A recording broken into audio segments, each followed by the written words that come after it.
دا د کراچۍ نیو سبزی او فروټ منډۍ ده ویلی شي چې دا د ایشیا په څو غټو منډیانو کې شمیرلی شي.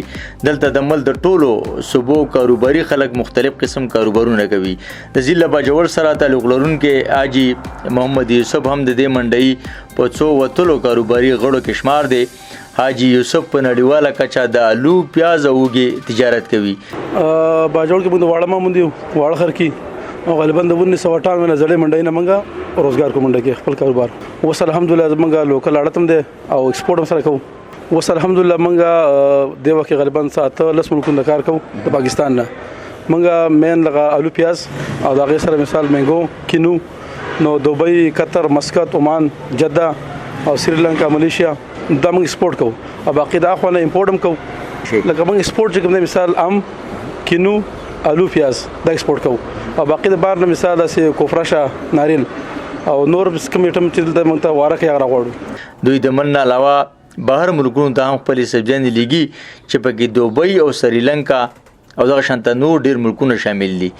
د دوی په کاروبار کې د خپل سیمې نوم روښانه ساتلی دی. حاجي یوسف د کراچۍ د سبزی منډۍ یو ښکاره سوداګر دی کوم چې په خپل مهنت سره د مقام ته رسیدلی دی. الحمدلله زموږ چې کوم ایکسپورټرانو یو سیشن دی کنه دا خپل یو نین دی نو دا غي میټینګ ارمیش کیږي او چې کوم مشکل راځي نو غي میټینګ کې پیش کیږي او دا غي زموږ کوم چرمن دی نو هغه خبرې مخکې د ګورنمنت سره شرکت سریلانکا ته تلیو دوبۍ ته تلیو یار دی وخت الحمدلله زموږ د پاکستان چې کوم ایکسپورټ دی مثال هغه فروټ دی او سبزی ده نو په تمام دنیا کې مثال هغه په 1 نمبر باندې ده. کوم خو وسول غمن کار کو د آلو پیاز کنه او فروټ هم سره کو خو زموږ زیات مثال غبار ډیماند امونه هم ده کینو هم ده د آلو پیاز هم ده او باقي دا غین علاوه چې کوم سبزی ده هغه هم خلک خوخي.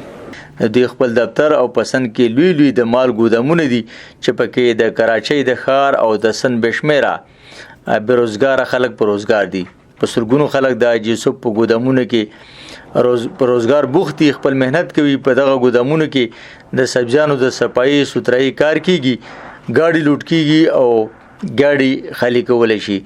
نو دلته الحمدلله زموږ چې کوم د آلو پیاز سبزی منډۍ ده کنه نو په دې کې پسو کې غالبا 60% باجوړ قوم دی الحمدلله.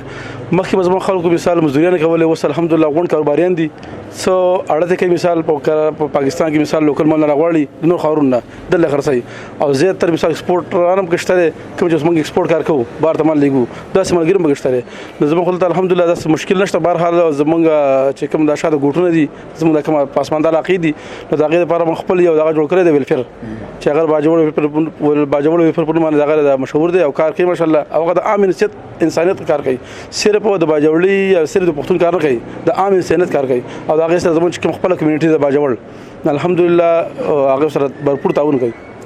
د دوبۍ او سریلانکا کټمنډو هم څو دوري کړي دي اول ته هم د دوی آلو پیاز او اوږه خلک ډیر خوښي.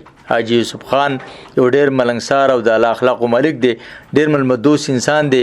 کتونکو د حاجي محمد یوسف او دغه د کاروباري پارټنر سره زمونږ مرکه شوې ده. अपनी मर्जी से एक्सपोर्ट करते रहे कुछ एडवांस पेमेंट मंगा के करते रहे किसी को फाइटो इशू हो रहा था किसी को नहीं हो रहा था और अब सूरत हाल ये है जब सबका माल बगैर एडवांस पेमेंट के गया तो मार्केट ड्रॉप कर गई और अब हम बहुत तकलीफ में हैं क्योंकि हमारा जो भी माल जिस भी हाल में मंडी में गया उसमें प्राइस ड्रॉप हुई बहुत ज़्यादा कार्गो होने की वजह से एडवांस पेमेंट की शर्त खत्म करने की वजह से और सेकेंडली जो हमें बड़ा नुकसान हुआ वो सडनली इंडिया की एक्सपोर्ट ओपन करने की वजह से. इसका हम ये रिक्वेस्ट करते हैं कि हम अपने मुल्क को सपोर्ट कर रहे हैं डॉलर्स मंगवाने की मत तो हमारे मुल्क में कोई ऐसा एक कमीशन हो या ऐसा कोई इदारा हो जिससे हम अपनी शिकायत पहुंचा सकें. हमारे 2-3 इदारे हैं Pakistan food and vegetable association है TDAP है और हमें उनसे कोई सपोर्ट नहीं है.